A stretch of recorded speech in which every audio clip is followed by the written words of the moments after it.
কার্য করে তমালে কদম্বলতা কেন ছড়ায়। কত ফুল ফুটছে গাছে, এক ঠেলে অনেকগুলো ফুল।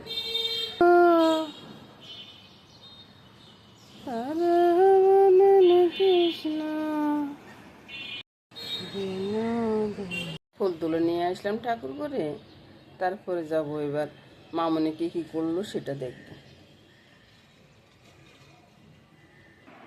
সব কিছু রেডি করে রেখেছি বুঝছেন, মিল্কশেকও করবো আর ওই যে মশলার চাটা আর কি। আসুন এদিকে আসুন, এই যে মসুর ডালটা ভিজানো, এগুলো হচ্ছে শ্বশুর মশার জন্য। চিরতার জল, অমলকি, রসুন, 1 গ্লাস সাদা জল। আর এখন ছেলেকে আদর করতেছে বুঝছেন, ইনি ছেলেকে ভীষণ আদর করে।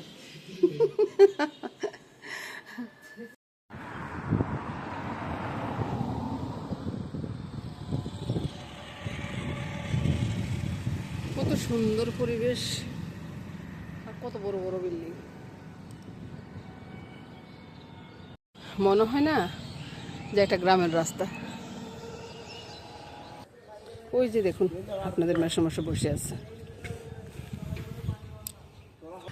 এখানে সব বড় বড় বিল্ডিং আর উঠতেছে দেখুন।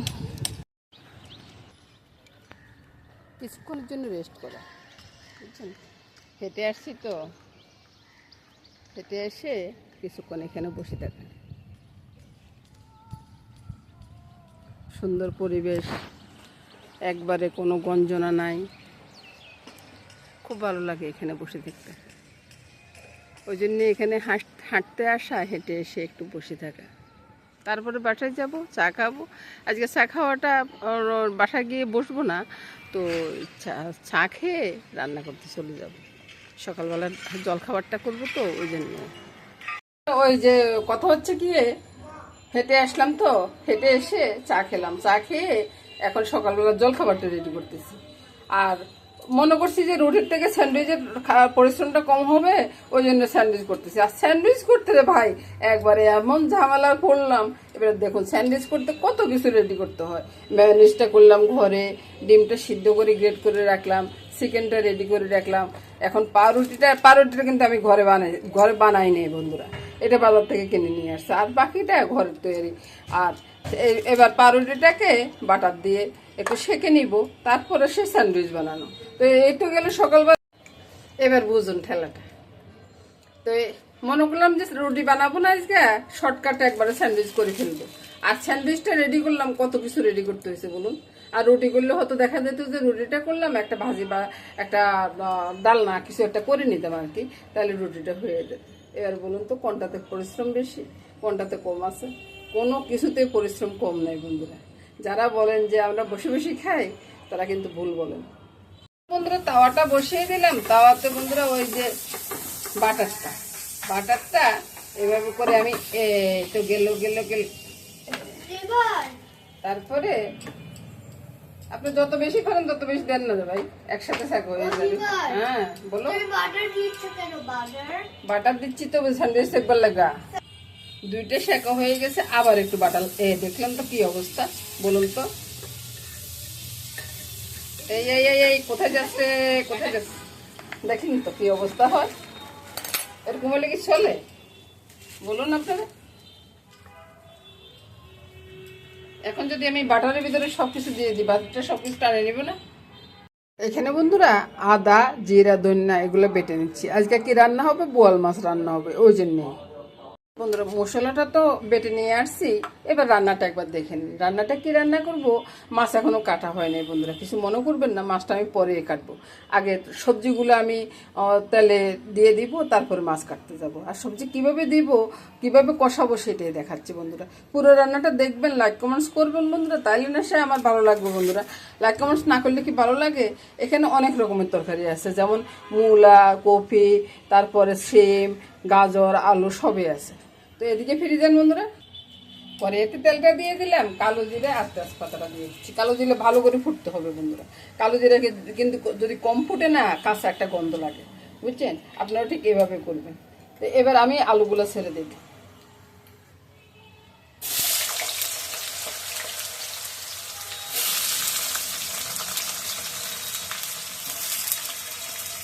আলুগুলো একটু ভাজা হলে না একটু ভালো লাগবে খেতে। সাথে কপিও দিয়ে দিলাম, একটু সেন্ট উঠবে। তো এবার সাথে একটু নুন আর হলুদটা দিয়ে দিচ্ছি। ভালো করে নেড়ে ছেড়ে একটু ভাজা হোক। কয়েকটা কাঁচা লঙ্কাকে কেটে এভাবে দিয়ে দিই, কারণ হলো কি এখানে শুকনো লঙ্কাটা আমি দিবই না। এই তো আলুর রঙটা একটু পরিবর্তন হয়ে গেছে। এবার আমি সব সবজি একসাথে ছেড়ে দিলাম। একসাথে দিয়ে এবার নুন হলুদটা স্বাদ অনুযায়ী নুনটা দিয়ে দিচ্ছি, তারপরে দিয়ে দিচ্ছি হলুদটা। আর লঙ্কা তো দেবো না বন্ধুরা, চিনি দিচ্ছি। আপনারা সব বুঝে রাখেন, বুঝছেন? দেখবেন না কিন্তু আপনারা তো চিনি দেন না, আমি একটু চিনি দিবই। চিনি না দিলে আমার কাছে টেস্ট লাগে না, আর একটু পাঞ্চা পাঞ্চা ভাব থেকে যায়, তো ওই জন্য। এবার বন্ধুরা সবজির থেকে জল বের হয়ে সবজিটা কষানো হয়ে যাবে। আমি ঢাকাটা দিয়ে রাখলাম, চুলার আঁচটা মাঝারি করে দিয়ে আমি মাছটা কেটে নিয়ে আসি। তরকারিটা তো কষানো হয়ে গেছে, ফাঁকে ফাঁকে এসে মামনি অনেক ভালো ছেড়ে দিচ্ছে। এবার আমি তরকারিটাকে একটু নামিয়ে নিই বন্ধুরা। ওই তো কাজের একটু সুবিধার জন্য এভাবে করতেছি আর কি, নাহলে এভাবে করতাম না। ওইদিকে বন্ধুরা ভাতটা হয়ে যাচ্ছে, মামনি ভাতটা বসিয়ে দিছে। মাছের মাথার ভিতরে নুন হলুদটা মেখে নিচ্ছি, আর বোয়াল মাছের মাথা দিচ্ছি বন্ধুরা। আর এটা তো এমন ফুটা ফুটে গায়ে এসে করবে। এবার আমি ঢাকা দিয়ে রেখে দিব, এটা ভাজা ভাজা হোক। এবার এদিকে ফিরে যান, বোয়াল মাছটা এই ফাঁকে মেখে নিই। মেখে রেখে দিলে না এটা ম্যারিনেট হয়ে যাবে, আর খেতে অসাধারণ লাগবে। বোয়াল মাছটা মেখে ঝুঁকে এভাবে যদি রান্না করি না, খেতে অসাধারণ লাগবে। আপনারাও চাইলে এভাবে রান্না করতে পারেন পেঁয়াজ রসুন ছাড়া, বুঝছেন? দিয়ে দিচ্ছি স্বাদ অনুসারে নুনটা, তারপরে দিয়ে দিব হলুদটা, তারপরে হচ্ছে লঙ্কাটা এই মাছে একটু বেশি লাগে। তারপর আমি এত বেশি দিব না, কারণ দাদুভাই আছে তো, দাদুভাই খাবে ওই জন্য। এবার ভালো করে মামনি একটা তেজপাতা দাও। একবার ভালো করে মেখে রেখে দিবে, এক সাইডে রেখে দিব, ততক্ষণ ওই তরকারিটা হয়ে যাবে। এবার দেখুন তো মাখানোটা হয়েছে কিনা, খুব সুন্দরভাবে মেখে নিয়েছি বন্ধুরা। দেখুন একবার ভাজা ভাজা হয়ে গেছে, বুঝছেন? কড়াইটা লেগে হয়ে গেছে। এবার আমি তরকারিটা ছেড়ে দিলাম, ছেড়ে দিয়ে তরকারিটাকে একটু গোটা নাটা করে দিচ্ছি, যেন সব কিছুর সাথে মাছের মাথাটা মিলিয়ে যায় আর কি। তাহলে না খেতে অসাধারণ লাগবে। নাহলে কি ভালো লাগবে বলুন তো আপনারা? আহা, কত সুন্দর একটা তরকারি রান্না করতেছি আমি। এবার বন্ধুরা ভাতের লগে মেখে খেতে একটু তো জলের দরকার পড়বে না? এই সামান্য একটু কত জল দিয়ে দিলাম, দিয়ে একটু নেড়ে ছেড়ে দিব, আর ধনিয়া পাতাটা ছড়িয়ে দিব, নামিয়ে দেবো। বোয়াল মাছের মাথা, বলুন, বোয়াল মাছের মাথার থেকে মাছ সব বেরিয়ে গেছে, শুধু মাথাটাই বাকি আছে, বুঝছেন? আমি আর কি করবো বলুন, আমি কি বেশি কিছু করতে পারি? ওই যে ধনিয়া পাতাটা ছড়িয়ে দিলাম, এবার আবার একটু গুটানিটা করে দিই, ধনিয়া পাতাটা মিশানো লাগবে না, বাস রান্নাটা রেডি। কিছুক্ষণ পরে নামিয়ে নেব। দেখেন দেখেন তরকারিটা ঢালতেছি, আহা হা, দারুণ স্বাদের তরকারি। শীতের দিনে এরকম তরকারি তো চাই বন্ধুরা, এরকম তরকারি না হলে কি চলে? এবার নামানোর পরে দেখুন দারুণ স্বাদের একটা তরকারি রান্না হয়ে গেল। আপনাদেরকে না দেখাই যদি আমি তেলটা দিই, তাহলে আপনারা তো বলবেন যে আপনি কতটুকু তেল দিয়েছেন, সেটা দেখালেন না কেন? এই যে দেখুন একবার অল্প করে দিলাম, আপনাদের কথা শুনলাম আর কি আমি। এবার তেলে দিয়ে দিলাম মেথি ফোড়ন, তারপরে ঢেলে দিলাম মাছ। এবার তো সব বন্ধুরা বলবেন বাহ কত সহজ রান্না। এবার আমি কি করবো বলুন, আমি একটু গুটানাটা করে নেড়ে ছেড়ে দিই, বুঝছেন? নেড়ে ছেড়ে না দিলে আমার মাথা রাগ করবে। তারপর একটু ঢাকা দিয়ে রাখি, চুলার আঁচটা একটু কমিয়ে দিব, বুঝছেন? মাছ লেগে গেছে তার জন্য। এবার ঢাকাটা সরাই, বুঝলেন? ঢাকাটা সরাই, চুলার আঁচটা বাড়াই দিই। চুলার আঁচটা বাড়িয়ে দিয়ে এবার আমি কি করবো বলুন তো, জলটা ছেড়ে দিলাম। এবার তো আমার বন্ধুরা বলবেন যে কাঁচা মাছ কিভাবে খাবেন, তাই না? এখন এটা দিব না, এটা দিলে হবে কি মাছটা ভেঙে যাবে, বুঝছেন? তা আমি কি করব, এই যে এই দুইটা জিনিস যে কালো হয়ে গেছে, কালো হয়ে গেলে কি দিছে বলুন, এই যে একটু একটু গোটানাটা করে দিলাম, তারপরে চুলা আঁচটা বাড়ানো থাকবে, মাছটা হয়ে যাবে। এবার কি দেবো বলুন তো? এই যে ধনিয়া পাতাটা দিয়ে দিচ্ছি সরিয়ে সরিয়ে,